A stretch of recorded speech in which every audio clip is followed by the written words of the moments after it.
Ó o fotógrafo, ó o filmador. Olá. Pois não. Pois não. Para ver a live, onde que acessa? No seu Face? Sim. Antônio Tem que Carlos ser, Cochete. mas tem que ser do seu. Não. Fala. Qualquer RI. Qualquer coisa fala com a Sueli ali, peraí. Ô seu Alcir. Ô Eduardo, tudo bom? Cadê minha esposa? Meu filho. Bate ali.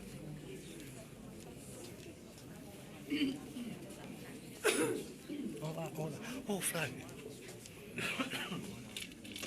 Com licença. Ô seu Alcir, tudo bom? Olha, já tem gente assistindo. Estou fazendo uma live. O senhor lembra de mim, não lembra? Lógico, Claro, você Pois é, eu já não sou mais Bolsonaro. isso daqui Que é o quê? Filme também. também é a palestra. Então onde você vai ficar para mim não atrapalhar? Peraí, deixa eu pedir para mim. Só filmar o coral? Vou filmar o coral.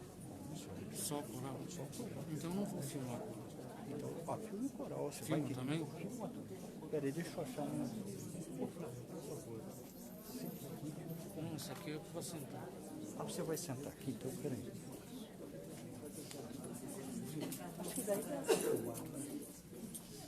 Depois eu vou ligar na.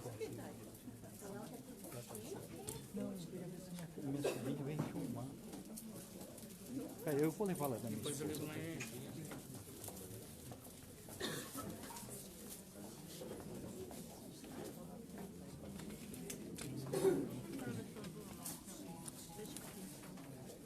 Acho que era melhor baixar um pouco.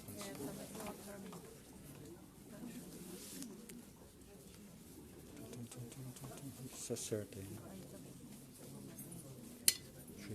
Você já ligou? Já, não está funcionando aí, você não está vendo? Já tem até gente assistindo.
Seu Antônio Carlos. Filmar o.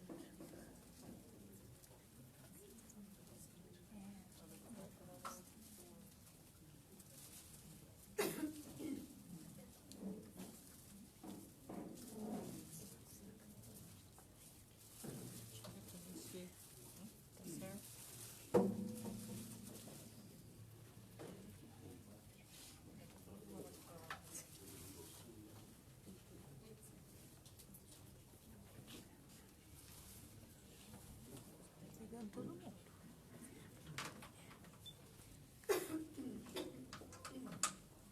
A Claudinei tá aqui, ó. A Patrícia.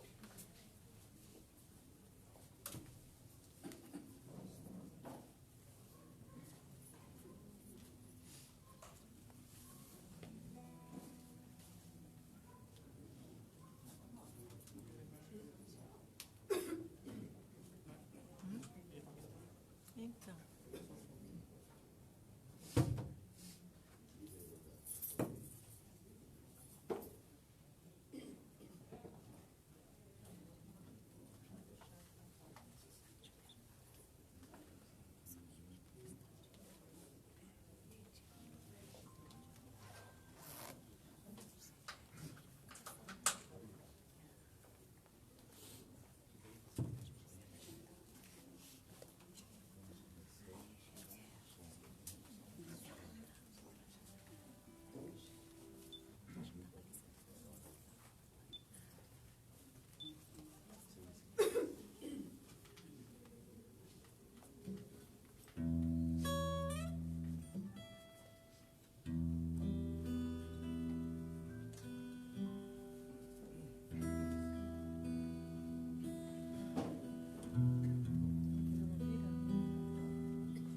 Melhor não mexer, não.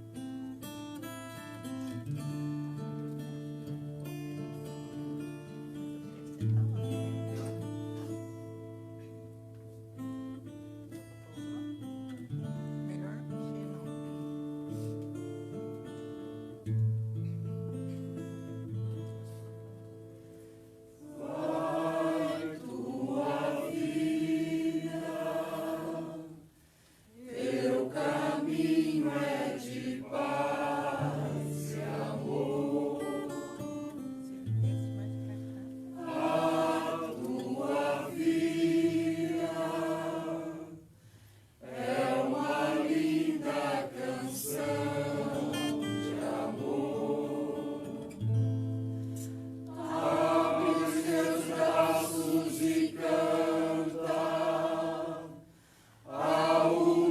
mais pra cá.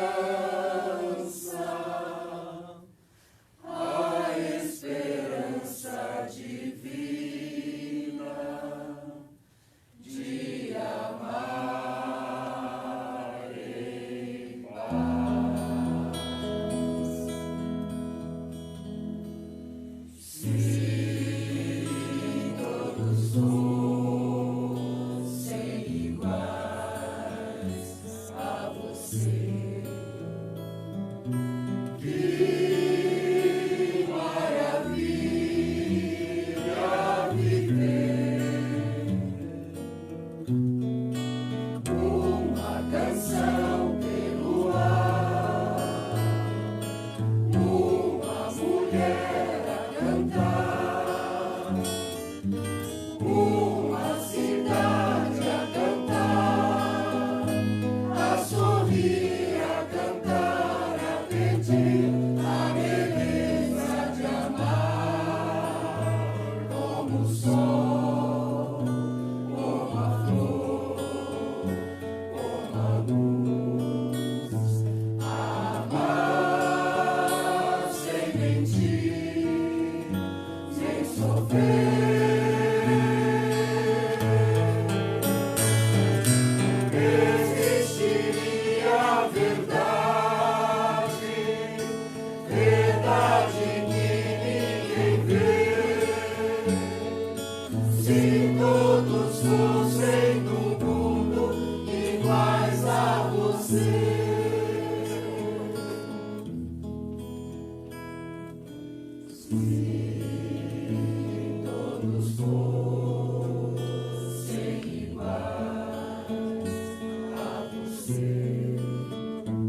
feliz.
se eu o critério não quer crítica no dono que você vai na mão.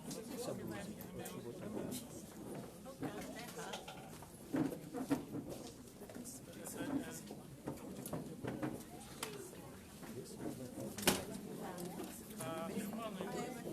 Vou ficar assim, vai ficar. Ah, não sei, você quer filmar uma palestra, fica desse lado, fica aqui. O certo. Então.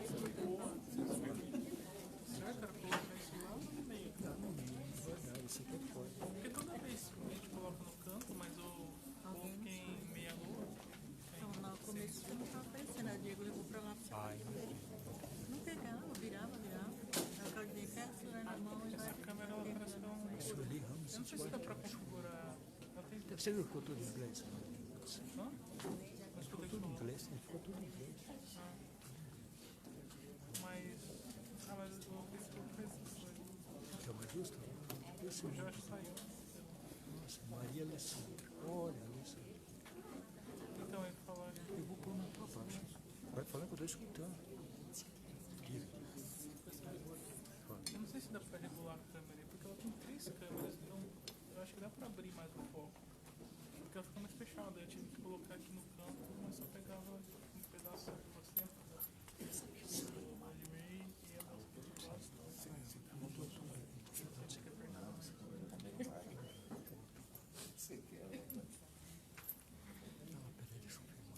Aqui, ó, tem um desenho da câmera com uma setinha aqui, não dá pra virar. Você quer tentar ver? Não dá pra virar. Alô? Boa noite, pessoal. Boa noite a todos. Sejam todos bem-vindos. Quem já é do nosso grupo, da nossa casa, aqueles que estão vindo pela primeira vez, sejam muito bem-vindos. Obrigado pela presença, viu? Essa noite nós estamos contando com a presença da nossa irmã Maíse Braga de Oliveira, que está vindo lá de Brasília para fazer a preleção desta noite, a palestra dessa noite, né? Eu vou falar um pouquinho para vocês sobre ela, tá? A Maíse Braga de Oliveira nasceu na cidade do Rio de Janeiro e atualmente reside em Brasília. Tornou-se espírita aos 14 anos. É palestrante e atua em várias instituições espíritas, levando a mensagem confortadora e esclarecedora do espiritismo por todo esse nosso Brasil.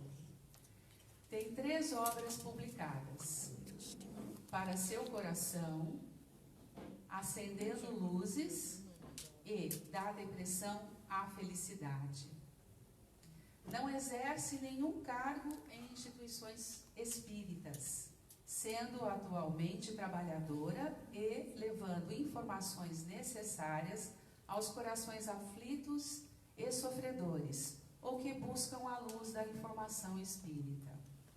Oradora conhecida e reconhecida em todo o país, Maíse tem o dom de traduzir de forma simples e bela as verdades do mundo espiritual. É com muita alegria que recebemos hoje você ir esta companheira espírita. Que Jesus a abençoe e a inspire nesta noite bendita. Eu gostaria de convidar todos vocês agora para a gente fazer uma vibração, procurando relaxar nas cadeiras, fechando os seus olhos, buscando a figura de Jesus, como sempre fazemos, né? E nessas ocasiões em que a gente recebe uma palestrante, eu me lembro muito da parábola do semeador. E o semeador saiu a semear. A gente sabe, Senhor, que essa tarefa de semear é árdua, ela não é fácil, mas ela é muito gratificante e muito enriquecedora. E é por isso que nós pedimos nesta noite aos mentores desta casa que envolvam essa nossa irmã com muito amor, com muito carinho, que ela seja intuída, inspirada e amparada por toda a espiritualidade, para que ela possa nos trazer o melhor daquilo que ela tem. E que nós sejamos nesta noite o terreno fértil que recebe as sementes do semeador e faz destas sementes uma bela colheita, colhendo frutos e distribuindo também. Que o Senhor Jesus envolva a todos nós, envolva essa casa bendita que sempre nos recebe de braços abertos, esta casa acolhedora, e que nos ampare sempre, que Ele ampare a Maís nessa noite, com muito amor e com muito carinho. Obrigada a todos.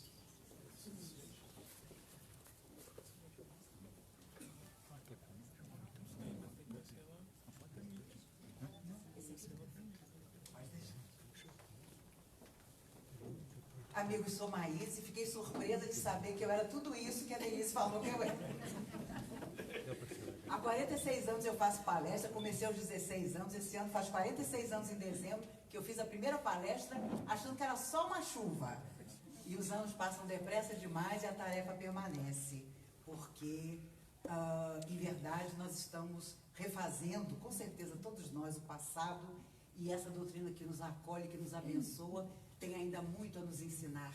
Nós temos muito a aprender com ela e principalmente a mudar a nossa vida. Os amigos espirituais me sugeriram que essa noite falasse sobre algo que nós conhecemos bem dentro da doutrina espírita, que é começar de novo.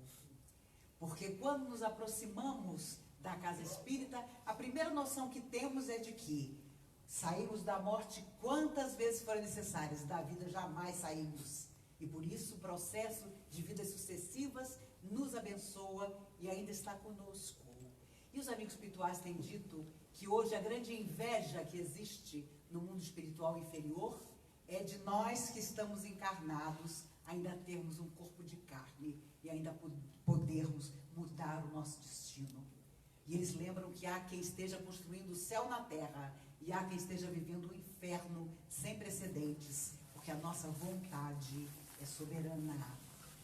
E é por isso que ela é a grande mola que nos impulsiona. Eu estava encantado ouvindo o coral, lembrando de Frank Sinatra, que canta My Way. My Way devia ser um hino nacional, porque ele diz de forma maravilhosa, aliás, a letra colocada na música é belíssima, mas na música original ele diz: eu fiz do meu jeito. E não duvidemos, vão nos perguntar um monte de coisa quando nós voltarmos, através da morte física, à verdadeira existência. Mas também vão nos perguntar se nós fomos felizes. Não adianta dizer, eu fui bastante infeliz, por isso eu resgatei meus débitos. Porque não se resgata só pela dor, mas principalmente por amar. E aí aquela música maravilhosa de Vinícius de Moraes. E eu falei, gente, esse povo deve ter uma mediunidade, porque Vinícius de Moraes é o meu poeta favorito, sempre foi, desde garota. Um homem que começou muitas vezes, ele casou 9 vezes. E era um homem que tinha uma característica que todo homem devia ter. Sabia ir embora da vida de uma mulher. A primeira mulher, Lídia, foi casada 11 anos, um recorde. De todos os casamentos foi o que durou mais. Teve com ela 2 filhos. Pedro, até hoje encarnado, um fotógrafo famoso, que está com quase 70 anos, e a sua filha, que já desencarnou de câncer há alguns anos atrás. Mas, quando ele foi embora da vida da primeira esposa, ele escreveu para se despedir: eu sei que vou te amar. E ali diz: por toda a minha vida eu vou te amar. E ele contou depois, quando os filhos já eram adultos, que muitas vezes ele quis voltar e bater na porta da primeira mulher, mas ele nunca teve coragem. E quando ele morreu, os filhos contaram a ela: olha, mãe, o papai um dia nos contou que várias vezes ele foi até o seu prédio, subiu, tentou bater na porta, mas alguma coisa o impediu. E os filhos contaram na entrevista que a mãe começou a chorar e disse: por que que ele nunca bateu? Porque no fundo ela passou a vida inteira também esperando que ele voltasse. Da segunda esposa, ele se separou quando ela acordou, certa manhã, ele não estava, ela olhou no travesseiro um bilhete: amada, que olhos os teus, são cais serenos, cheios de adeus. Ele tinha ido embora. E ainda saiu dizendo que os olhos dela é que davam adeus para ele. Da terceira mulher, ela procurou, ele não estava em parte alguma, ela foi até a cozinha, havia um papel na geladeira. Estava escrito, ele havia deixado, o amor. Beijos, promessas, abraços, promessas de paraíso. Depois mais beijos, mais abraços. Depois, amada. Depois dores sem remédio, depois pranto, depois tédio, depois nada. Ele tinha ido embora também. Então não tinha jeito. Ele embora, mas embora deixando poesia. E saudade, porque todas elas se consideravam ainda apaixonadas por ele. E os filhos diziam, já adultos, quando ele sentava do lado de uma moça, começava a passar a mão no cabelo dela, era casamento. Ele já estava bem doente e muito triste, porque ele sabia muito bem que o seu corpo físico não suportava mais. E Tom Jobim, o grande amigo, o convidou para tomar uma cerveja na beira da praia. E ele disse, Tomzinho, eu não estou com vontade de nada. 2 meses antes da sua morte. Vamos lá, você está muito desanimado. Ele foi. Os dois sentaram na beira da praia, pediram a cerveja. Passa uma menina, 17 anos, que conhecia os dois. Se aproximou da mesa e disse, mas que isso, Vinícius? Que tristeza é essa? Você está com medo da morte? E ele sorriu e disse, não, filhinha, só estou com saudade da vida. Porque ele sabia que o tempo dele estava terminando. E 2 meses depois, ele morreu, deitado na banheira, como ele gostava, pensando no ontem. E no amanhã, com certeza, também. Ele escreveu algumas quadrinhas, ainda através de Chico Xavier. Ele desencarnou em 1980, mas a família nunca autorizou e Chico obedeceu. Nunca houve a publicação dessas quadrinhas. E para não criar problema com a família, o Chico as guardou e nunca as publicou. Mas foi o tipo do homem que viveu exatamente como queria viver. Meu pai foi um general de exército, um homem disciplinado, extremamente correto e digno. No dia que Vinícius morreu, ele disse para mim, morreu o único homem que eu tive inveja na vida. E eu falei, por que, pai? Porque viveu só do jeito que ele quis. E no fundo, nós queremos viver do jeito que nosso coração quer. Mas às vezes não nos permitimos. E é preciso saber a linha tênue entre aquilo que nós precisamos sim modificar no nosso destino e aquilo que nós temos que buscar, porque é uma felicidade que nos cabe. Thomas Edison há semanas esperava que a pequena lâmpada acendesse, mas ela não acendia. E numa certa madrugada, exausto, o melhor amigo lhe disse, desista agora, porque essa lâmpada nunca vai se acender. Desista, porque eu, seu melhor amigo, já anotei aqui neste livro as 700 vezes que você tentou e que não deu certo. E Thomas Edison, exausto, e aqui eu abro um parêntese para lembrar que às vezes é o nosso melhor amigo que nos tenta desanimar. É o coração mais chegado a nós que cria um obstáculo para o nosso coração. Mas naquela madrugada, Edison disse ao seu melhor amigo, agora é que eu não vou desistir. Sabe por quê? Porque você já tem anotado aí as 700 vezes que não deram certo. E 2 noites depois, a lâmpada se acende pela primeira vez e muda a face do mundo. Thomas Edison sempre começava de novo. Certa feita, seu filho Charles, seu filho mais velho, tinha 19 anos. E ele acordou, e o pai também, com um barulho na parte de trás da casa de fogo. Quando os dois correram para o quintal, seu laboratório inteiro queimava. E o o pai vira-se para Charles e diz: Charles, vai acordar sua mãe. Ela nunca viu um incêndio tão bonito. E Charles, que depois da morte de Thomas Edison escreveu a biografia do pai, contava que naquela hora ele pensou: meu Deus, papai ficou louco. Tudo, ele está perdendo tudo, o fogo está lambendo tudo. Mas foi chamar a mãe. E a mãe vem de camisola, olha, estarrecida. Tudo se perdia. Thomas Edison a abraça e diz: eu estou tão feliz, porque Deus confia tanto em mim, que está me tirando tudo para que eu recomece do zero. E 2 semanas depois, ele inventou o fonógrafo. Porque essas pessoas não desistem nunca. Elas começam e recomeçam, exatamente como nós também devemos fazer. Certa manhã, Emmanuel diz a Chico Xavier: vamos embora, porque aqui, e era Pedro Leopoldo, não há mais lugar para nós dois. Os queridos amigos de Pedro Leopoldo, um pouco equivocados, achavam que Chico estava ficando famoso e resolveram fazer umas modificações no Centro Espírita Humilde. O chão já não era mais aquele chão simples. Tinham colocado ladrilhos, mas havia na parede uma placa: por favor, não vomite. Por favor, você que vem tomar a sopa, não passe mal. E o Chico fez uma pequena viagem. Quando ele chegou, estava tudo modificado. Primeira coisa, ele correu para o quarto onde está a minha mesa de cabeceira. A mesa de cabeceira do Chico era um engradado de cebola virado ao contrário. Claro que as pessoas tinham dado fim naquele engradado de cebola. O Chico calado.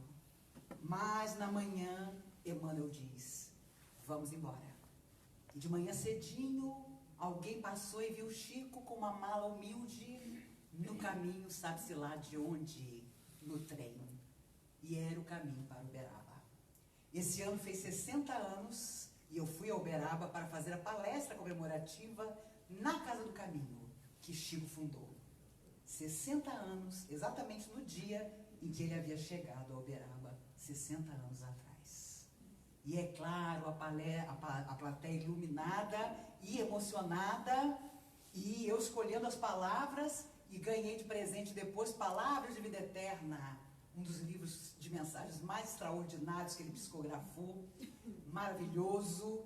O livro de cabeceira de Chico Xavier era Fonte Viva. Fonte Viva vai ser o livro de cabeceira a vida inteira.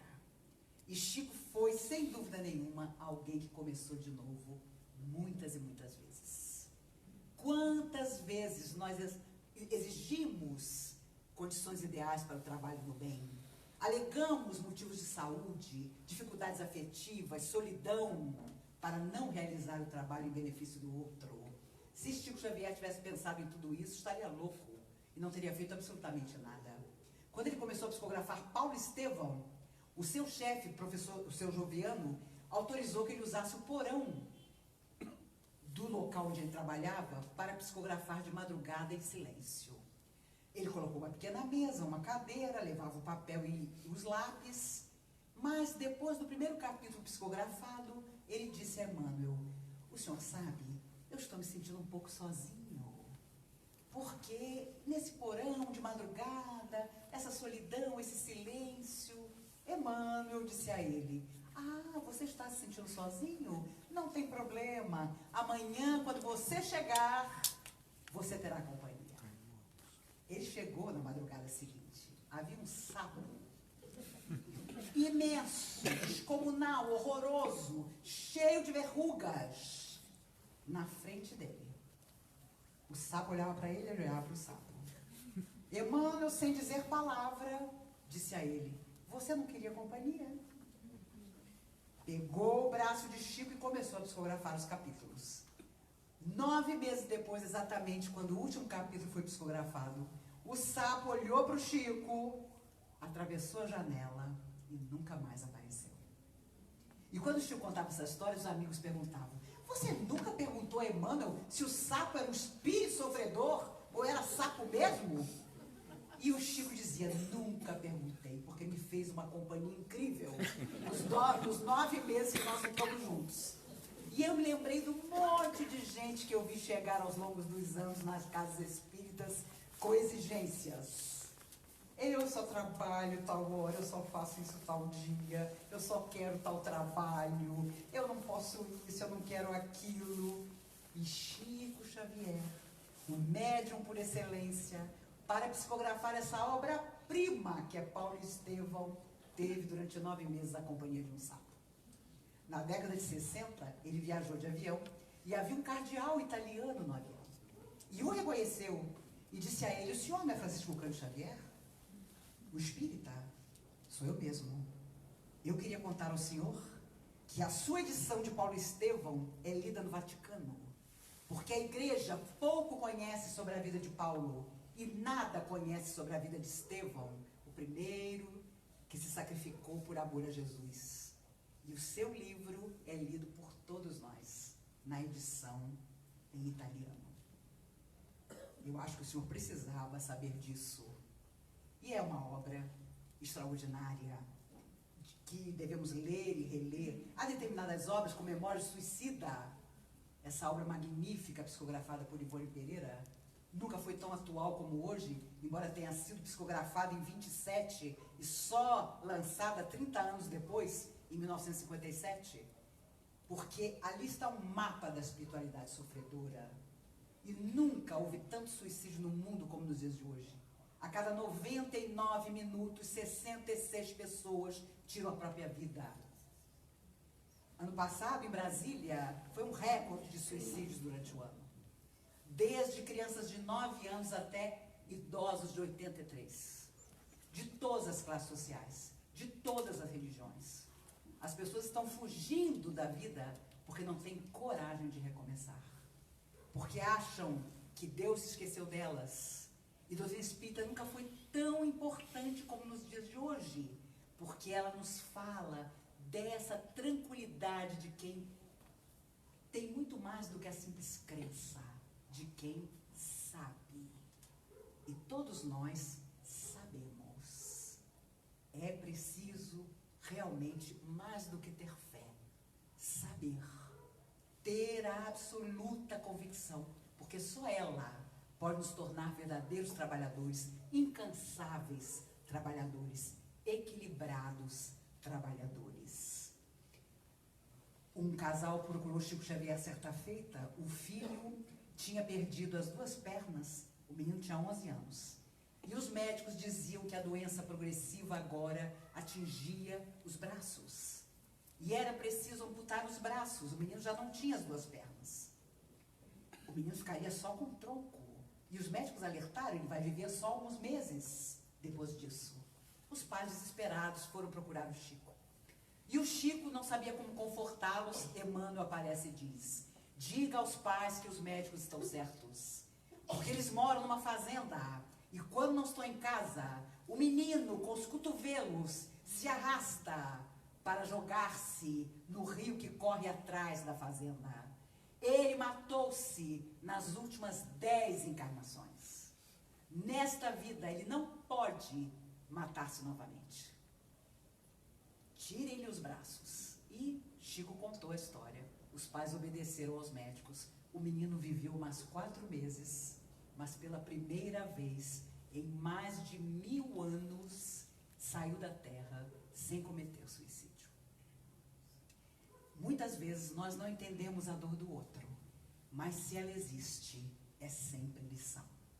O problema é quando nós achamos que a dor é sinal de que Deus se esqueceu de nós e não aprendemos a lição. A dor voltará, até que possamos aprender. Mas os espíritos gostam de nos lembrar: amar é mais importante. Pelo amor também se aprende. Quando o amor não consegue nos ensinar, a dor aparece. Nós somos o passado em forma de presente. Somos hoje tudo que fizemos de nós em múltiplas vidas que já se foram. Mas mais do que nunca, nós precisamos, apesar de vivermos uma época tão difícil, começar novamente. E os amigos espirituais dizem que com certeza nós fomos avisados de que viveríamos em época de turbulência, porque Porque nós somos a mesma humanidade que tornou o mundo assim e que está de volta para colher aquilo que ela mesma semeou. Certa feita, um moço veio falar comigo depois da palestra e disse assim: a senhora é muito dramática. Porque eu tenho uma família maravilhosa, uma esposa que eu adoro e que me adora. Tenho 3 filhos rapazes que nunca me deram uma tristeza. E a senhora fala como se todo mundo tivesse que pagar alguma coisa. Pois eu digo assim, olha, família igual a minha não existe. Somos harmonia em pessoa. A senhora precisa ver. Somos pai, mãe e 3 rapazes maravilhosos e felizes. Virou as costas e saiu. Um amigo espiritual bem-humorado que me acompanha disse para mim: ele aguarde as noras que ele vai ter.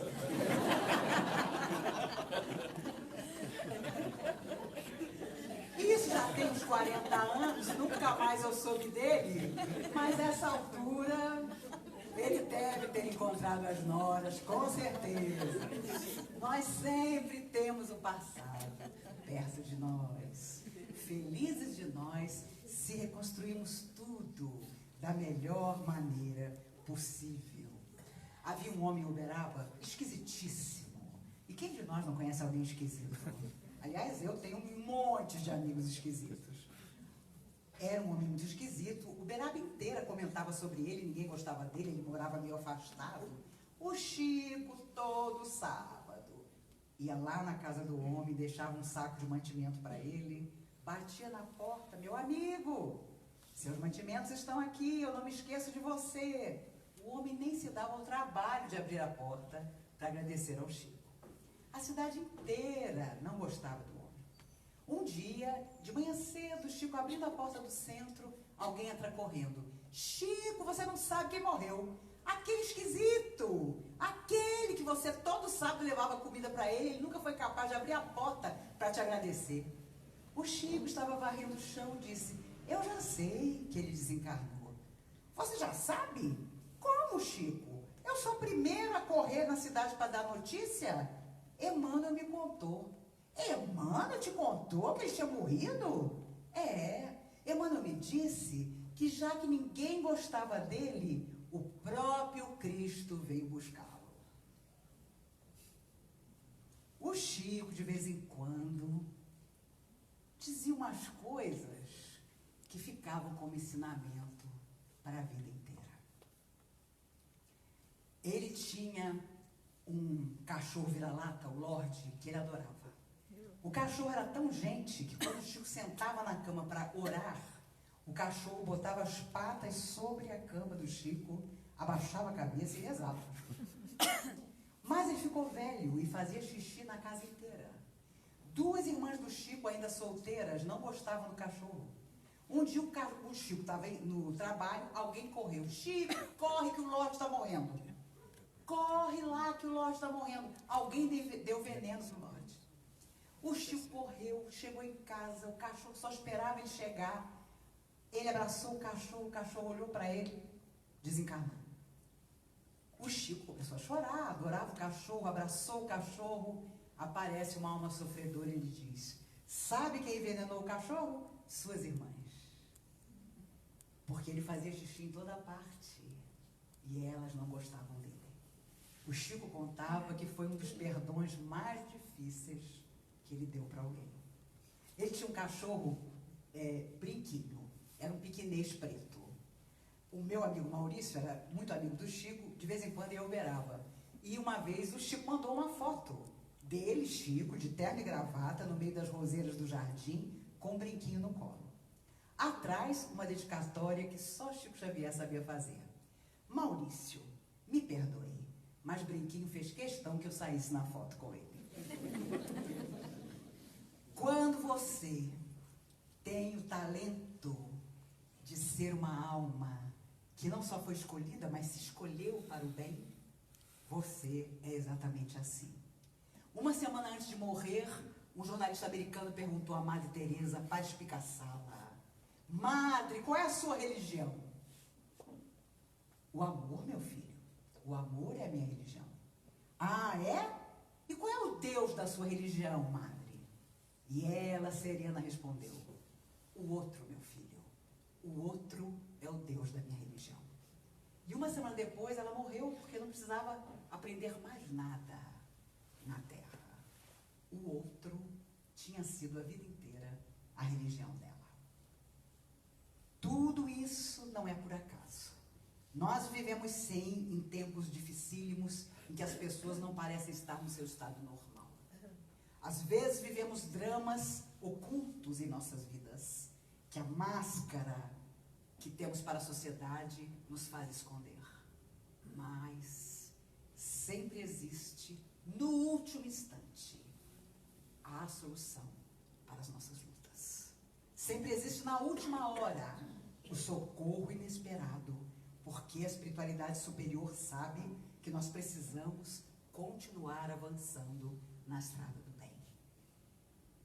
Certa feita, o Chico percebeu que toda vez que ele andava pela cidade, tinha um rapaz que fugia dele como o diabo da cruz. Se escondia atrás de uma lata de lixo, atrás de uma árvore, atrás de um poste. E o Chico começou a pensar: meu Deus, eu devo ter feito alguma coisa muito grave para esse moço, mas eu não consigo me lembrar o que foi. Um dia, ele não teve dúvida, pegou o rapaz pelo braço e disse: meu filho, eu já reparei que quando nos cruzamos pela rua, você foge de mim. Me perdoe. Eu não sei o que foi que eu fiz para você. Me perdoe. O que quer que eu tenha feito, me perdoe. Não fuja mais de mim. O rapaz começou a chorar. Chico, eu falo mal de você pela cidade inteira. Nunca te contaram? Eu é que morro de vergonha de você.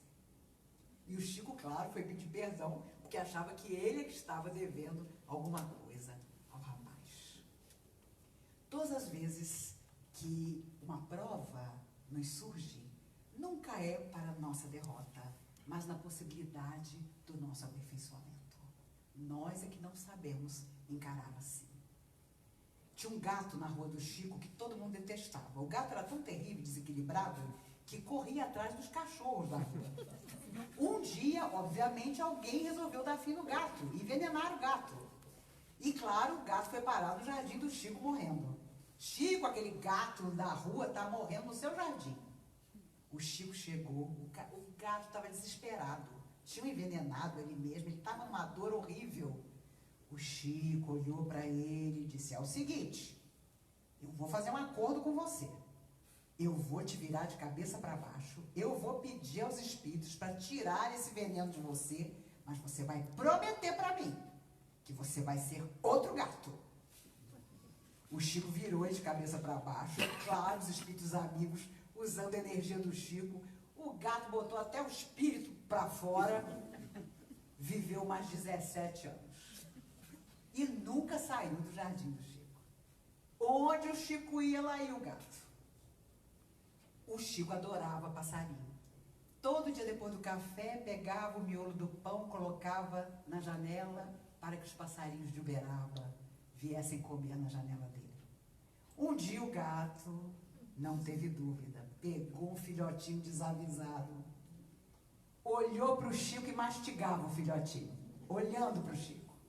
O Chico ficou doido. Meu Deus do céu, como é que você fez uma coisa dessa? Ficou numa tristeza tamanha que passou 3 dias sem comer nada, só bebia água. A cozinheira, preocupadíssima, porque o Chico já era uma pessoa cheia de problema de saúde, Uberaba inteira mandou passarinho para o Chico. Cada passarinho que chegava, ele piorava. Meu Deus, meus passarinhos não são de gaiola, são os passarinhos que vêm da rua para comer na minha janela. Aí que ele ficava triste mesmo. Mas ele tinha uma galinha cabidela que ele adorava. A empregada caprichou na receita, botou o prato na frente dele e disse assim: você vai comer, porque você está no 3º dia sem comer nada, você vai morrer. Ele provou. A galinha estava maravilhosa. Ele provou uma 2ª vez. Quando ele estava para fazer o 3º prato, aparece Emmanuel. Tá gostoso, Chico? Muito. Você não imagina, eu estava 3 dias sem comer. Ah, é? E qual é a diferença, meu filho, entre você e o gato? E pela primeira vez ele reparou que a fome tinha sido o motor do gato. Como agora ele estava ali no terceiro braço de galinha. Quando Emmanuel apareceu a Chico, ele tinha 17 anos, e ele disse a Chico, eu lhe faço uma proposta de 30 livros, ou uma família. Se você optar pelos livros, não terá família. Eu lhe dou uma semana para pensar. Na mesma noite, o Chico foi à casa de uma irmã para um evangelho. A irmã era vidente. Disse, Chico, o que aconteceu com você hoje? E o Chico, para não contar o que tinha visto, disse, nada. Por quê? Porque o telhado abriu e caiu um monte de livro em cima de você. Ele não tinha livre-arbítrio. Emmanuel lhe havia dado uma semana e na mesma noite os livros caíram sobre ele. Quando os 30 livros acabaram de ser psicografados, Emmanuel disse, agora vamos a 60. Mas o meu acordo não eram 30? Eram 30, mas vamos a 60. Quando chegou nos 60, vamos ao 100. Quando chegou no 100º, o Chico perguntou do acordo. E Emmanuel finalmente disse a ele, eu tenho uma notícia para o senhor. A sua existência foi desapropriada pelo mundo espiritual. Sua existência para o senhor não existe mais. E foram 412 livros, 76 anos de mediunidade e 92 anos de vida. A verdade é que não existe no mundo uma figura como a de Chico Xavier como médium, porque não foi só ser instrumento do mundo espiritual, foi ser a pessoa que ele foi. 17 anos depois do seu desencarne, todos os seus adversários devem ter procurado pulgas na sua biografia e nunca encontraram nada. Porque foi uma vida inteira dedicada simplesmente a fazer o bem e a começar de novo inúmeras vezes. Houve um grande ator, vocês todos são mais jovens do que eu, não vão lembrar, chamado Montgomery Clift. Um homem belíssimo, muito amigo de Elizabeth Taylor. E ele, quando ainda moço e no auge da carreira, sofreu um acidente de carro. E os vidros do carro dilaceraram seu rosto. Naquela época, a cirurgia plástica não era o que é hoje. E ele ficou com marcas terríveis no rosto. Ficou 2 anos internado no hospital, numa depressão absoluta, sem querer sair do hospital. E um dia a enfermeira disse, eu queria saber se o senhor aceitaria receber uma visita. O senhor está escondido aqui da sociedade há 2 anos. Não vai para casa, não recebe alta porque não quer. Mas tem um rapaz que todos os dias vem à porta do hospital para perguntar do senhor. E eu morro de pena dele, porque ele vem diariamente. E eu nunca posso permitir que ele suba para lhe visitar, porque o senhor não deixa. E Montgomery Clift, irritado, disse, quem é esse rapaz? Olha, ele vem todo dia aqui para lhe visitar sem conseguir. Um dia, Montgomery estava mais depressivo, disse à enfermeira, quando o rapaz chegar, mande que suba, eu quero conhecê-lo. Quando o jovem, belíssimo, entrou no quarto, Montgomery Clift se surpreendeu. Era um garoto. Chegou até ele e disse, eu vim lhe dizer que você vai levantar desta cama e vai retomar a sua carreira no cinema. Porque eu vim para essa cidade para estudar teatro, porque eu quero ser igual a você. Saia dessa tristeza, comece de novo, deixe essa desilusão. Mesmo com o rosto marcado, o seu talento permanece. Seja de novo o ator que você sempre foi. E saiu. Nem preciso dizer a vocês que Montgomery pede alta dos médicos e ainda viveu alguns anos fazendo bons filmes, mas ele estava viciado nos remédios que lhe tiravam a dor e acabou desencarnando assim. O jovem que naquele dia o tirou daquela cama e lhe falou do sonho que tinha de imitá-lo era Marlon Brando, o maior ator do século XX, que foi até lá e disse, saia dessa cama. E, no entanto, Marlon Brando seria muito maior do que ele. Mas, naquele dia, ele conseguiu convencer Montgomery Clift a começar de novo. As pessoas dizem, eu amo cinema, e as pessoas dizem, Maíse, Marlon Brando foi um ótimo ator. Eu digo, Marlon Brando não foi um ator, foi um deus. Quando ele aparecia na tela, todas as câmeras se apaixonavam por ele. Todos os filtros se apaixonavam por ele. E o seu canto de cisne foi o poderoso chefão. E foi um homem que morreu, imenso de gordo, num quarto e sala alugado em Nova York, aos 82 anos, sem acreditar em si mesmo. Ele que havia tirado Montgomery Clift tantos anos antes da sua tristeza, mergulhou na própria tristeza, sem nunca conseguir sair dela. Não percebera o quanto ele era tão genial, ou mais genial, que Montgomery Clift. Conversando com Divaldo Pereira Franco, no Tribuno Espírita, sobre cinema, descobrimos que tínhamos a mesma admiração por Bette Davis, uma mulher feia para os padrões de Hollywood, mas extraordinária como atriz. Quem nunca assistiu A Malvada não viveu. É um filme extraordinário, da década de 40. E eu dei para o Divaldo de presente um caderno que eu consegui numa livraria de anotações com a Bette Davis na capa, descendo uma escada. E o Divaldo, meu Deus, você lembrou que eu sou apaixonado por ela. E abraçou o caderno, e aí conversavam sobre Bette Davis. Eu falei, Divaldo, você é um ser muito espiritualizado, mas eu tenho como diretriz da minha vida uma frase da Bette Davis que eu amo. E ele logo disse, me conte que frase é essa. Ela dizia, eu sou boa no que faço, tenho até inimigos para provar. E não é verdade? Aqui entre nós. Quando você é bom de verdade em alguma coisa, meu Deus do céu, as pessoas não te perdoam. Não te perdoam, não se iluda. As pessoas não te perdoam, sabe? E você tem que entender isso. É uma limitação do outro. E o outro, às vezes, pode ser alguém extremamente caro ao nosso coração. Mas é uma alma independente da nossa. Mesmo que seja nosso filho, que tenha nascido de nós. Mas é alguém que tem as suas próprias escolhas. E muitas vezes não entende as nossas escolhas. Mesmo aí, é hora de recomeçar. Eu vou me aproximando do fim, porque eu queria que vocês fizessem perguntas. Vocês têm cara de que já reencarnaram tantas vezes que não vão ter pergunta para fazer.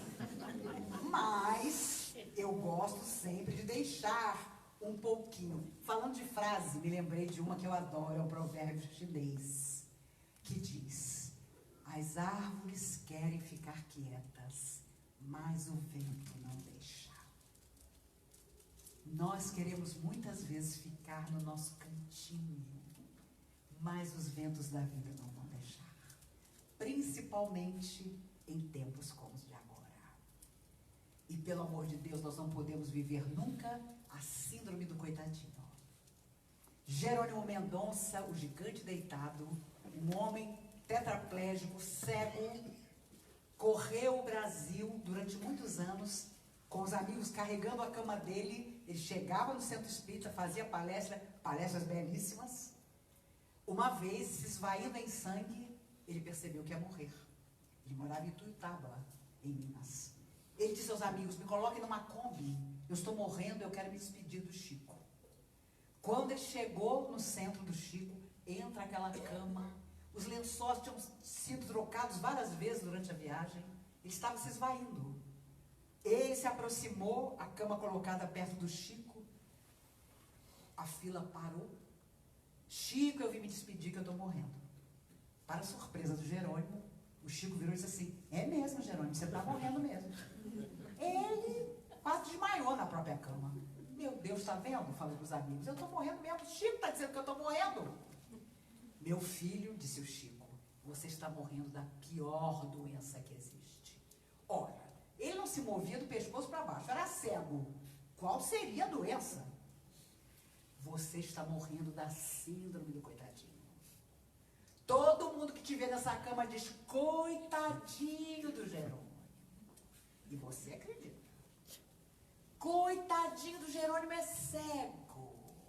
E você acredita.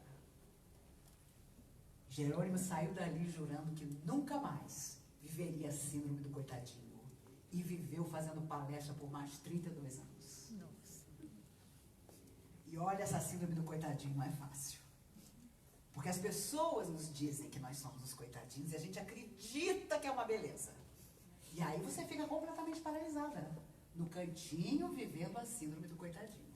E nós não podemos deixar que isso ocorra conosco. Um professor de química chama os pais de um menino de 9 anos ao colégio e diz: eu lhe chamei porque eu quero aconselhar-lhes a tirar o seu filho da escola. Seu filho é um caso perdido. Eu, como professor de química, posso dizer, ele é péssimo. Tire seu filho da escola, é dinheiro jogado na lua. Os pais humilhados, porque o professor acabou com o menino. O menino só tinha 9 anos e saiu dali carregado pelos pais em sofrimento. Nem preciso contar a vocês que o menino era Albert Einstein. Um dos maiores gênios que o mundo conheceu. E aos 9 anos o professor disse: seu filho é um caso perdido. Se nós pensarmos na opinião dos outros ao nosso respeito para comandar nossa vida, quem estará perdido seremos nós. Tenhamos o nosso coração como fiel da balança de nossa alma. E a nossa consciência esteja tranquila. Não por acaso, quando Kardec pergunta aos espíritos onde estão gravadas as leis de Deus, os espíritos respondem: na consciência. Não importa a religião, não importa que você não tenha religião nenhuma, a sua consciência ali está. E é ela que fala conosco ao longo da vida, mesmo que nós queiramos abafá-la. É ela que nos aguarda para gritar o que fomos um dia na verdadeira pátria. Nem preciso dizer que para todos nós cabe, para começar de novo, também a tarefa atual e que é de todos os nossos corações, de combater a tristeza, a depressão, a melancolia que vem invadindo o coração das pessoas. O desânimo. Jovens de 11 anos, crianças, cujos pais e avós nos procuram depois da palestra para dizer não saber mais o que fazer, porque eles querem fugir da vida, quem nem começou ainda a viver. É uma epidemia e nós precisamos ter olhos, ouvidos, coração atentos para ajudar da melhor maneira possível. Antes que vocês me cubram de perguntas, estou tentando tudo para ver se eles fazem pergunta mesmo. Eu me recordo de um menino de 8 anos que todo final de semana na garagem da sua casa pintava ao lado do pai. O pai era um pintor de final de semana, um diletante e muito cruel com esse filho. O menino pintava, o pai pintava, olhava para os desenhos do menino e dizia para o filho: não sei como és pior, se com tinta, se com crayon, se com lápis. A mãe do menino, uma espanhola extraordinária, ouvia o que o pai fazia com o garoto, chamava o menino, o abraçava e dizia: não te preocupes com o que diz teu pai. Eu tenho certeza que se fores para a política, serás presidente do nosso país. Se fores para a medicina, um médico extraordinário. Se fores para a ciência, descobrirás a cura de uma grave enfermidade. Eu tenho certeza.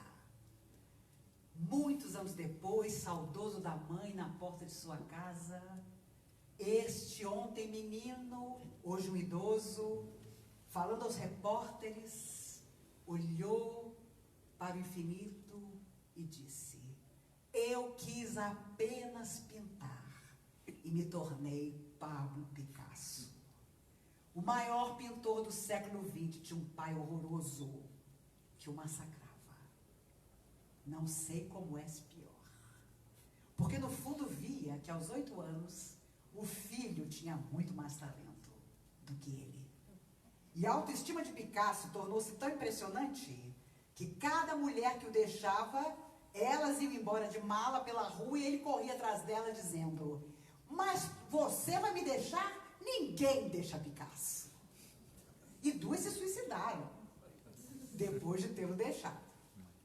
Ele morreu com mais de 90 anos, mas dizia isso, que tinha começado de novo, superando o próprio pai, que não acreditava nele, e que sabia tanto do seu talento, que tentava inferiorizá-lo.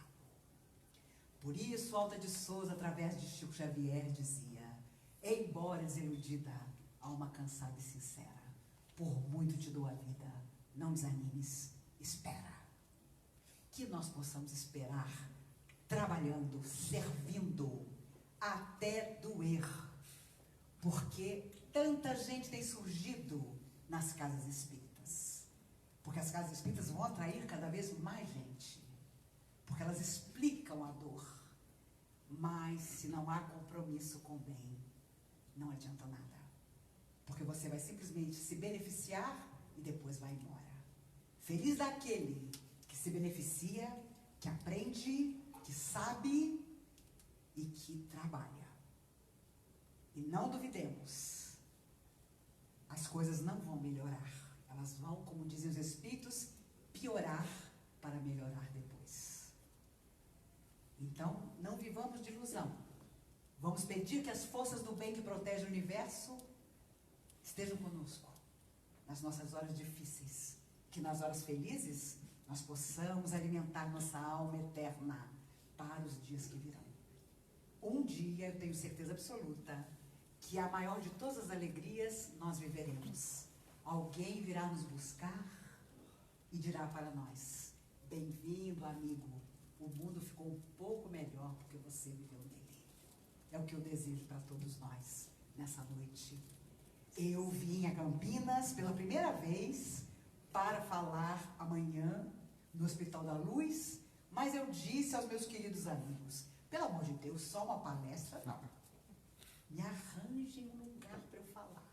E foram vocês, os queridos dessa noite, que aceitaram me receber. Deus os abençoe por isso.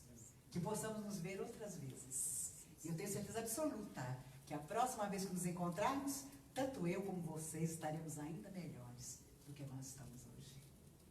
Perguntas? Ai, surgiu uma. Não, diga, meu querido. Muito feliz de você estar aqui. No Evangelho tem uma passagem que Santo Agostinho fala que à noite ele repassava sempre. No Evangelho tem uma passagem que Santo Agostinho dizia que sempre repassava o dia dele para saber o que tinha feito de certo, de errado. E você que está mais tempo na lida espírita, o que você poderia aconselhar? Porque eu, por exemplo, eu hoje com tantas pessoas, a gente corre tanto durante a semana, o turbilhão da vida nos traga, a gente fica até zonzo. O que eu estou fazendo? Onde eu vou? E o que a gente poderia fazer para tentar essa autoanálise, para poder melhorar? Porque às vezes as coisas acontecem muito rápido e a gente não consegue aproveitar o ensinamento da vida. É verdade. E olha, eu respondo a você com uma resposta que Humberto de Campos deu através do Chico Xavier há muitos anos atrás para um grupo de jovens de uma mocidade espírita que foram procurar por ele para perguntar: o que eu faço toda noite para repassar o meu dia? E Humberto de Campos, através do Chico, disse: todas as pessoas no mundo deveriam de noite perguntar: o que eu fiz hoje que um amigo de Jesus teria feito? E o que eu fiz hoje que um amigo de Jesus não teria feito? Se nós respondermos essas duas perguntas, teremos diariamente uma análise do nosso coração. E acredito que sempre escolheremos o melhor. Você que tem uma cara fofa, com certeza. Com certeza. Você acha que... Os homens são animados, hein? As mulheres tímidas. Você comentou sobre Marlon Brando? Sim. Você comentou sobre Marlon Brando e nós temos uma situação também do Elvis Presley. Sim. Morreram com depressão, teve Sim. aquele ator que fez o Homem Bicentenário também, Robbie Williams. Robbie Williams. Faltou a fama e o palco, e a depressão entra, porque o Marlon Brando engordou, Elvis Presley também, quer dizer, não tinha mais o glamour dos palcos, e eu acho que aí a pessoa acaba entrando numa solidão. Seria isso? O que você... Eu acho que aquelas almas passaram a se alimentar do aplauso, e quando o aplauso ficou um pouco menor, não é que ele tenha deixado de existir, mas quando ele ficou um pouco menor, eu acho que eles perceberam que eles tinham se tornado escravos daquilo. E da máscara social, sem dúvida. Porque eram todos dependentes de medicação, né? Depressivos, que não admitiam a própria depressão, não é? É difícil encontrar atores que vivam nesse meio e que tenham uma questão de espiritualidade bem resolvida. O palco era uma fuga. Meu Deus! E um glamour absoluto também, não é? Uma coisa de louco. Eu brinco muito com as pessoas dizendo que eu vou fazer palestra até o último dia da minha vida para ter 3 coisas na próxima encarnação: rica, magra e casada com Paul Newman. Só essas 3 coisas suaves e delicadas.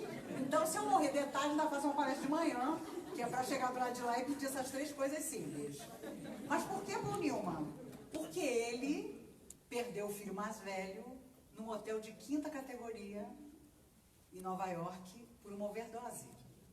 E quando ele foi chamado para identificar o filho morto, era o filho do primeiro casamento, ele resolveu tomar uma atitude. E ele passou o resto da vida dele, ele cozinhava muito bem, criando molhos que são vendidos até hoje nos Estados Unidos, e cuja renda vai toda para construir casas para jovens que queiram deixar o vício. E ele recebeu, ainda em vida, o Paul Newman, ele morreu há 11 anos atrás, com 82 anos, com câncer de pulmão, porque era um fumante.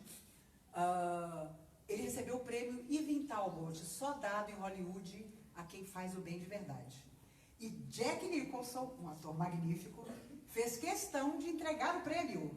E foi ao microfone e disse: eu faço questão de entregar esse prêmio para o Paul Newman, porque ele é o único de nós que não assina só os cheques.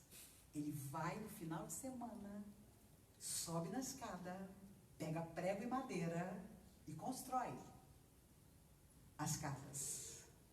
E ele fez isso a vida toda. Então foi um homem que deixou uma lembrança incrível.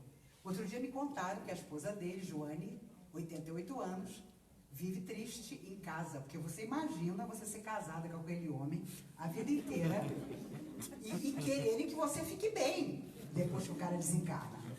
Então eu estava dizendo para Divaldo é mais doido do que eu, Divaldo Franco. Eu falei: Divaldo, eu acho que eu vou desistir do Paul Newman, porque eu não vou disputar ele com essa mulher, meu Deus. Ela está com 88 anos, está depressiva. Chegar do lado de lá, eu vou disputar ele com ela? Divaldo, vem como filha. Vem como filha. Você nasce com aqueles olhos azuis maravilhosos. Divaldo é mais doido que eu. Então eu falei: boa ideia, de repente vem como filha. Mas para você ter uma ideia, ele um dia estava numa sorveteria em Nova York e a moça que estava na frente comprando sorvete, era uma casquinha, comprou sorvete. Quando ela olhou para trás, ela viu que atrás dela, quem estava esperando a hora de comprar a casquinha era o Paul Newman. Ela imediatamente teve uma crise, pegou a bolsa, fechou a bolsa e saiu. Quando ela chegou na rua, ela começou a procurar: meu Deus, eu paguei a casquinha, cadê a casquinha, cadê o sorvete? Ela sente uma mão no ombro dela. Quando ela se virou, era o Paul Newman. Você está procurando a casquinha? Você guardou na sua bolsa. Gente, mas quando você encontra o Paul Newman atrás de você, guardar a casquinha de sorvete com o sorvete na sua bolsa é o mínimo. As pessoas contavam que um dia era muito inverno em Nova York e ele estava com a esposa, mas todo encapotado, com um capuz de pele que lhe escondia o rosto. De repente o sol apareceu e ele tirou o capuz. A mulher que vinha em direção contrária, quando viu que era ele, caiu desmaiada. Gente, pessoas que provocam esse tipo de emoção, sabe? Ou elas são muito equilibradas, ou elas vão para a loucura. Elas vão para a droga, sabe? Elas vão para o esconder o que se passa de verdade na vida delas, como foi o caso do Robbie Williams, né? Que desde a juventude lidava com depressão, com vícios, que ele escondia. Então ele fazia o mundo inteiro rir e de repente se enforca. E ficou todo mundo, meu Deus, como isso pode acontecer? Né? Eu conversei com um casal cujo filho de 11 anos disse na hora do almoço para o pai: me leva no judô? Meu filho vai botar a roupa do judô que eu te levo. O menino não saiu do banheiro. Quando ele arrombou a porta, o menino tinha se enforcado no chuveiro com a faixa da roupa de judô. Com 11 anos, sem uma palavra. Porque os suicidas de antigamente deixavam carta. Hoje, as pessoas não dão sinal. E isso está sendo muito grave. Porque as famílias ficam com um buraco. Como que isso estava acontecendo com ele? Como que eu nunca percebi? Mas aí quando você começa a conversar, ninguém fazia uma refeição junta. Ninguém procurava olhar nos olhos um do outro. O pai e a mãe não conheciam quem eram os amigos do filho. Sabe, isso é muito mais comum do que acontecia antigamente. Então, essas tragédias nas pessoas famosas reverbera e cria problema no emocional das pessoas, porque tem gente que imita até tanto a vida desregrada como o próprio gesto de suicídio dos seus ídolos. Isso cada vez vai ser mais comum, porque não há uma noção de espiritualidade em ambientes como esse, onde corre fama, onde corre glamour, como se diz, onde corre dinheiro, beleza física estonteante, não é? Existe preconceito de toda sorte, em toda parte, né? Ah, não, o brasileiro não é racista. Mentira. Não, eu não tenho preconceito com pessoas que não acreditam no que eu acredito. Mentira, não é? Eu conheci amigos cujos filhos preferiram tirar a própria vida do que contar que tinha uma orientação sexual diferente. E na década de 70, eu já orientava na comunhão, eu conheci verdadeiras tragédias. Um grande executivo de uma das maiores empresas internacionais que funcionavam no Brasil foi à comunhão espírita, ainda na década de 70, para me contar que ele tinha um namorado fora do casamento dele, há 15 anos. Ele era muito bem casado com a mulher, tinha 4 filhos. E quando ele comemorou 30 anos de casamento, ele fez uma festa que parou o Rio de Janeiro, na casa dele. Mas quando ele entrou na sala, ele viu que um dos garçons era o namorado dele, que de propósito estava ali. Quando ele foi com a esposa para cortar o bolo, o rapaz se apresenta para os convidados e mostra os álbuns das viagens que os dois faziam juntos. A tragédia não acabou aí. A filha mais velha jogou-se do 16º andar. E ele teve que, com o dinheiro dele, comprar todos os jornais do Rio de Janeiro para que o escândalo não saísse publicado em jornal nenhum. Isso foi em 1975. Então, viva o dia de hoje em que as pessoas estão deixando as suas máscaras. Porque havia tragédias pavorosas antigamente no seio das famílias e todo mundo fingia que estava tudo ótimo. Uma vez um rapaz foi se orientar na comunhão, ele era tão bonito que quando ele entrou na sala para conversar comigo, as meninas do lado de fora faziam assim: pega o telefone dele, pega o telefone dele. E ele, calmo, me disse: Dona Maísa, eu estou aqui para conversar, que eu estou muito deprimido, eu moro no Rio de Janeiro, vim a Brasília, mas eu estou deprimido porque eu morava com um amigo e ele foi morto com 40 facadas. Quando esse rapaz começa a me contar a história, aparece do lado dele um espírito sofredor. E o espírito disse assim para mim: não se preocupe comigo, eu estou aqui para lhe proteger dele. Eu já não entendi nada. E o rapaz chorando, contando, condoído, que o amigo tinha morrido. E eu, iludida, falei para ele, nesse dia minha evidência estava no calcanhar do pé. Eu falei para ele: meu amigo, deve ter sido duro para você encarar isso. E a polícia já descobriu? Não, Dona Maísa, porque quem matou ele fui eu. E aí eu só vi as meninas pelo vidro: pega o telefone dele. E ele começou a chorar e disse para mim: mas o que está me arrasando não é isso, é que ele me aparece, Dona Maísa, e diz para mim: apesar do que você me fez, eu te perdoo. É isso que está me deixando louco. Imagine. Olha, eu lembro dessa história até hoje, foi em 73 isso. Nunca mais soube desse moço. E com certeza ele não foi preso nunca, porque era de família muito influente, tinha muito dinheiro. Mas veja você, o tormento não era o que ele tinha feito. Era ver o espírito do morto dizendo a ele, apesar de tudo, eu te perdoo. E os dois viviam juntos, só que escondidos de todo mundo. Volto a falar, naquela máscara, né? E quando a máscara deixa de existir, muitas vezes aparece a tragédia, sabe? Então, sinceramente, hoje as pessoas dizem, Brad Pitt é maravilhoso. Gente, só daqui a 10 encarnações Brad Pitt vai ser um Paul Newman. Mas daqui a talvez 20 encarnações, né? Ai, porque Angelina Jolie é uma atriz, pelo amor de Deus. Onde está uma Catherine Hepburn? Sabe? Para não falar nas milhões que estão me vindo agora à cabeça aí de Ingrid Bergman, Humphrey Bogart, meu Deus do céu. Casablanca. Aquele homem descendo a escada daquele beco escuro no Falcão Maltês. Que coisa, meu Deus. Um olhar de Humphrey Bogart não dá 40, sei lá quem, nos dias de hoje. Aí você fala isso, coitada da Maísa, já tem 62 anos. Alain Delon. Isso é assim mesmo. Gente, o tempo é o sábio mudo. Outro dia eu vi uma foto do Alain Delon atualmente. Oh, meu Deus do céu. Olha, envelheceu uma sabedoria da vida. Porque se nós permanecêssemos jovens, não íamos querer morrer nunca. Mas quando você foi belíssimo, e de repente você envelheceu completamente, como uma Brigitte Bardot, e feliz de quem pôde viver para envelhecer. Essa que é a verdade. Quanta gente da geração deles já morreu de forma até terrível. Mas eles estão, quem nunca fez plástica, imagine. Eles estão tremendos, não é? Foram belíssimos, mas aproveitaram o quanto puderam, porque hoje, minha Nossa Senhora.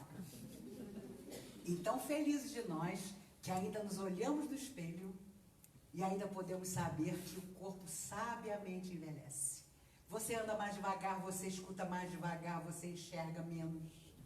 E com isso você vai se preparando para o momento que fatalmente chegará para todos nós. Não sabemos como, quando, mas chegará. Se há uma certeza que todos temos é essa. Teremos que deixar esse corpo. E como vamos continuar do lado de lá, só a nossa consciência culpada ou feliz é que vai determinar. Combinado? Eu costumo voltar para saber se o combinado foi cumprido. Diga, meu amigo. Olha, tem uma pergunta aqui da Maria Elizabeth Augusto, que trabalha aqui Sim, no centro. sim. Ela pergunta o seguinte, a depressão é a falta de perdoar ou de nos perdoar? As duas coisas. Principalmente quando nós não nos perdoamos. E quando deixamos que os fantasmas de nossa vida cresçam de tal maneira dentro de nós que eles ficam praticamente invencíveis. Antigamente, meus avós já eram espíritas da década de 30, quando a polícia fechava os centros espíritas. E todo mundo tinha que ir para a delegacia para dar explicação. Quem é esse Dias da Cruz aqui? Quem é esse Bezerra de Menezes, que psicografa essas receitas? Mas, naquela época, a pessoa chegava, faz um tratamento espiritual que resolve. Hoje você sabe que não é assim. Felizes de nós se pudermos ir a uma terapia. Para isso existem os psicólogos sérios que estão aí para nos ajudar.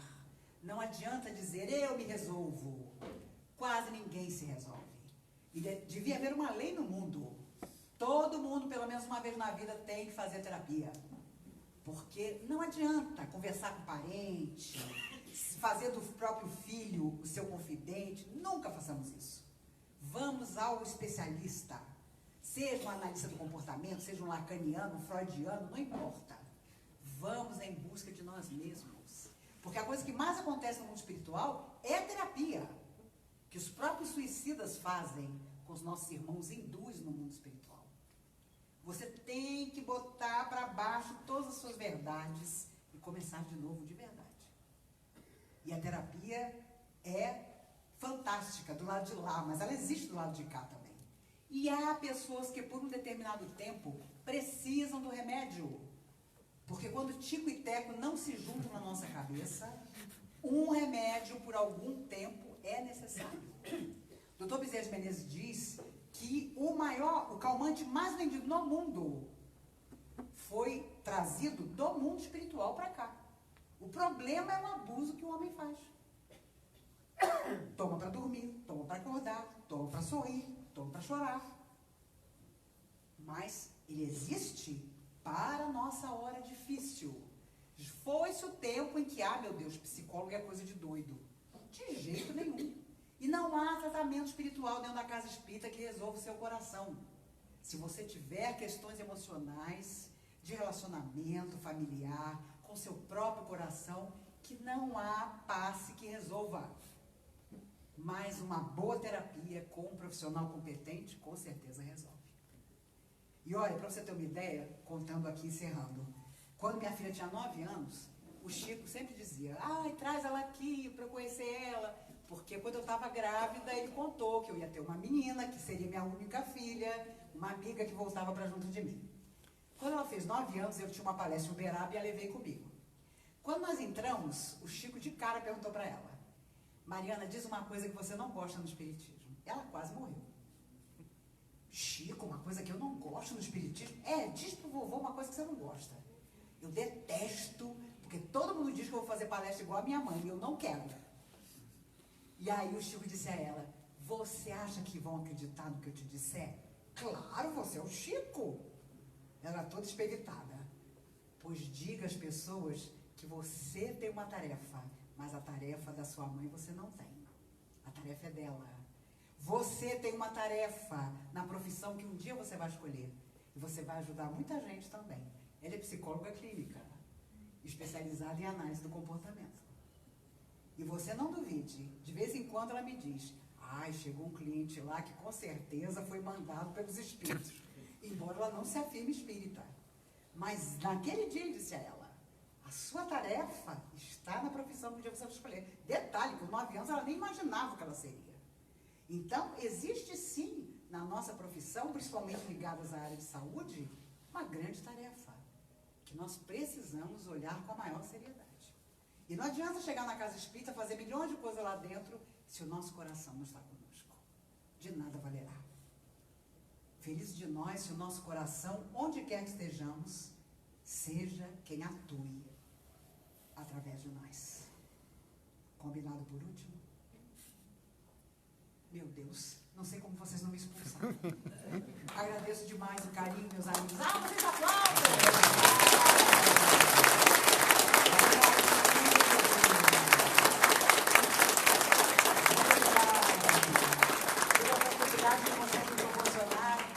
Pai, e abençoe.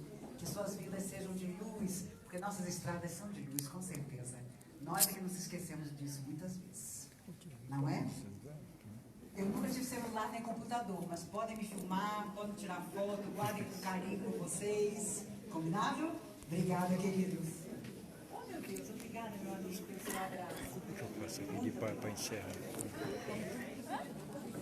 Aqui, né? Como é que eu posso participar aqui? Se você não sabe, aqui dá pra colocar.